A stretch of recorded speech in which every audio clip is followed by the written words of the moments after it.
I wonder if the broadcast, the live stream and commentary at CrossFit events really realize just how much power they have.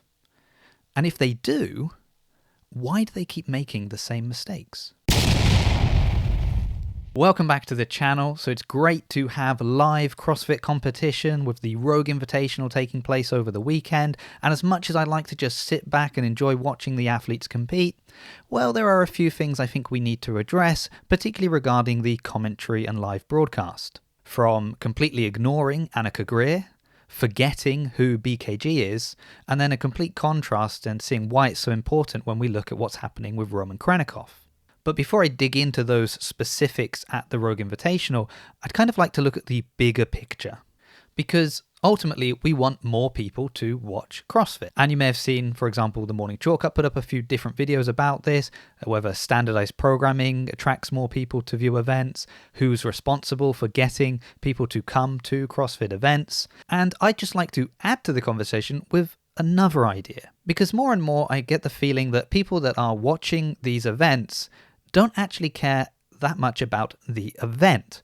And by event, I mean whether it's Wodapalooza, the Rogue Invitational, or the games, or even the events, whether it's ski bar or DT with a spin. What they really want to watch is their favorite athlete competing. But who is their favorite athlete? Well, that depends, doesn't it? For some, it's going to be the champs. They want to see Justin Medeiros, Tia-Clair Toomey, or in the past, Matt Fraser, Rich Froning. For others, maybe it's someone representing their country. For example, at the Games, we had Elisa Fuliano, who rallied all of Italy behind her. Or maybe it's just a local hero, somebody from their box that's made it to that level of competition and they are super proud of them, even if deep down they know they probably don't have a chance of winning the competition. Or maybe it's just somebody we like, they just click, somebody like Uncle Pat, that we just like to watch and we want to cheer on. But the point is, the more athletes people care about, the more they're going to want to watch them compete. The temptation to skip the early heats because, well, they're not as good as the final heats, it's not there if an athlete you really care about, you're really rallying for, is competing in that first heat. And the same would go for live competitions in general, right? It might not be the biggest competition, but an athlete that you really care about, well, they're going to be competing there. So the more we can highlight these athletes, the more fan base they build, well, the more people that are going to want to watch them compete, whether that be over a live stream or by attending events in person. At least that's a thought. And I thought for a moment maybe I was crazy and was the only person that felt this way. But after just putting out a few little clips from the Rogue Invitational on my Instagram stories, I was amazed by how many people replied and had similar things to say. And by the way, if you don't follow me on Instagram, it's JasonCFmedia. That's probably the best place to get in contact with me.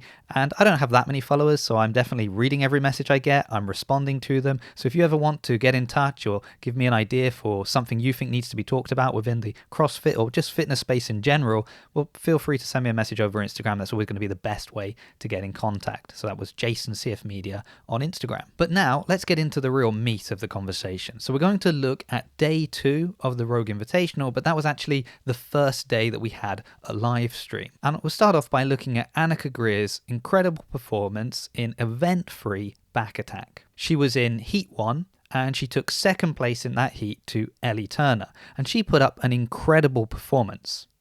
Now, you might have missed it unless you were really paying close attention. Why is that?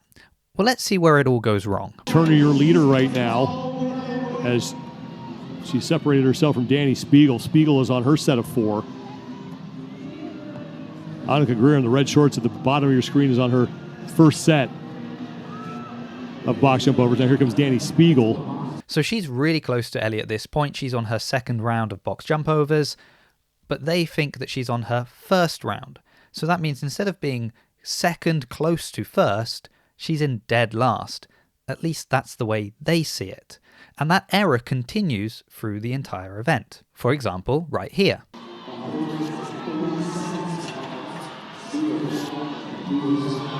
And now back for 10 box jump overs. Ellie Turner way out in front.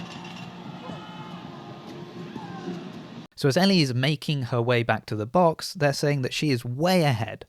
But actually, Annika is approaching the barbell. She's only 2 back squats behind. And then let's take a look at her finish. So make sure you're looking at the far side of the screen. Pay close attention because the cameraman is not making it easy for you to see. For second place in this heat, Annie Thorisdottir is in the all black.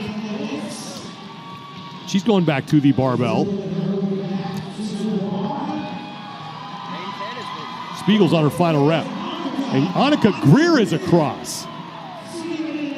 Wow, that played off very well for her. Didn't realize she was the one eyeing up that second spot. Now, while I was watching the broadcast, I was watching that far part of the screen because I knew that she was a round further ahead than the broadcast team thought she was. So they weren't paying attention. And this is unfortunate because so far that has been her best event at the Rogue Invitational. But instead of being highlighted and showing an incredible performance, she was completely ignored. And while that may just be a simple mistake, going back to what I was saying earlier, how are we getting fans behind her if they can't see her when she's putting up one of her best performances? Now, I've actually worked as a spotter at a CrossFit semi-final for the broadcast team, and I'll be honest, it is difficult to always pay attention to what's going on in the field. There's so much going on, your view is at times restricted, so I can understand why this happens. But sometimes it just feels like people aren't paying attention at all. For example, here. I like that man because he has got a high power output. And if you guys follow along with his history, you know that he's had some good outcomes, particularly with thrusters and Echo Bike last year here at this Rogue Invitational. So I think he's an athlete to watch for this particular event. Roman Krennikov is the first man done with his 15 calories and gets right to work. So we see BKG get off the bike, make his way to the barbell. Roman Krennikov is still on the bike. Moments later, he gets off the bike, but when he gets off, well, there is the call that Roman is the first off the bike. This is round 1. I don't know how we miss who's getting off the bike first. But again, it could just be a simple mistake. Am I just looking for things to complain about now? I mean, no one is going to forget BKG, are they? You know BKG, right? One of the most consistent CrossFit Games athletes we've ever had. Now, if you saw the video I made about Lucy Campbell and how at Wodapalooza people kept forgetting her name, maybe we could understand. Maybe we could think, well, at that time, she wasn't that well known outside of the UK. Absolutely still not an excuse. Go and watch the video to see what I mean. But that's different, right? This is BKG. He's one of the most famous faces within CrossFit. Surely, no one's going to forget his name. A little bit lower the way Roman's doing. It'll be interesting to see which one pays off for these athletes. Roman Krennikov followed by Jason Hopper and Saxon Panchik, the first 3 men back to the bike. Okay, they made a mistake. And then? Final 6 reps in this round for Roman Krennikov. And he moves into his 5th and final round, trying to chase down Yonakoski's time of 8:04.49 seconds. Sam Quant now in 2nd, Medeiros in 3rd, Hopper and Vellner now even for 4th. Or make that Gumanson, pardon me, and now here comes Jason Hopper.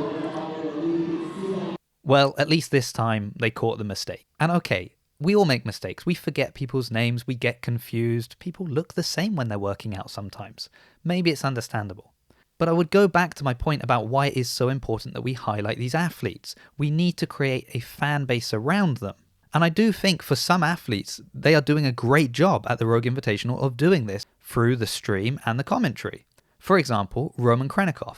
So how many people were big Krennikov fans? We've been speaking about Roman for years. On paper, he has had an incredibly impressive resume. And yes, people wanted to see him at the games and they wanted to see him go up against Matt Fraser. But were they really fans of Krennikov? But now we get to see him compete in person. We get to watch it on the live streams. And I think that really helps to make people Krennikov fans. At least I know it's working for me.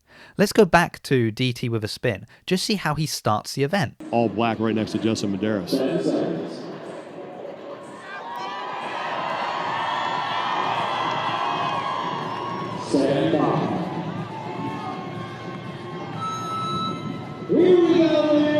I really like this. I like that he is engaging the crowd before the event has even started, especially as he knows this is something he is going to do well at. And then, what about his finish? Best event for him.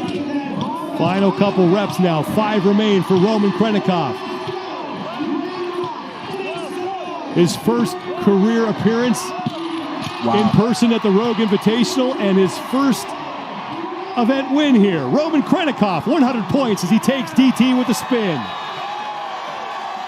And now Sam Clutt right behind him. He was impressive throughout, but crossing the line, throwing his shirt into the audience. I mean, if I'm a spectator at an event and I know that Krennikov's going to be there and it's an event he's probably going to win, I'm sitting front row because who knows, I might get that Krennikov shirt. And then, for a man that doesn't speak English, he's had one of the best post-event interviews that we've seen at the Rogue Invitational. DT is a well-known hero workout for most of the CrossFitters. And they've come across it at some point in their training. But how much of a game changer was the Echo Bike? Этот воркаут очень хорош для меня, потому что я люблю комбинацию штанги с кардиотренажером. Я выкладывался на штанге, и, как я сказал своему тренеру, я буду восстанавливаться с тем темпом, на котором они будут работать. He loves this combination of cardio equipment with the barbell. It's his favorite. So he told his coach this. On a DT, he'll go unbroken and fast. And on a bike, he's going to go in his recovery pace, which is most of the athletes' working pace. So Congratulations, 100 points is coming your way. Thank you. Thank you, guys. Thank you. I just thought it's incredible the way he is interacting with the crowd, the way he is building his brand. He is definitely creating Krennikov fans. And then next year at the Games, aren't people going to be cheering on Krennikov, wanting to see him push Medeiros? Maybe he could be the next CrossFit Games champion. So it looks like with Krennikov, they're getting it right. They are helping him build that fan base. But as we've seen, that isn't the case for everyone. And it isn't just the Rogue Invitational. The responses I got over Instagram were that these are just common things always happening at these kind of CrossFit events. And we often make excuses because, admittedly, this is really difficult and they are trying their best. But if we realize just how important the broadcast really could be to the sport of CrossFit, well then maybe we need to start looking for solutions and not just making excuses. Because, to quote Uncle Ben, with great power, there must also come great responsibility. But what do you think? Are you happy with the coverage at Rogue or CrossFit events in general? Is your favourite athlete being highlighted the way you'd like to see? Or are there changes that you would make? And if so, what are they? Let me know in the comments. Thank you so much for watching. Enjoy the rest of the Rogue Invitational, and I hope to see you in a future video.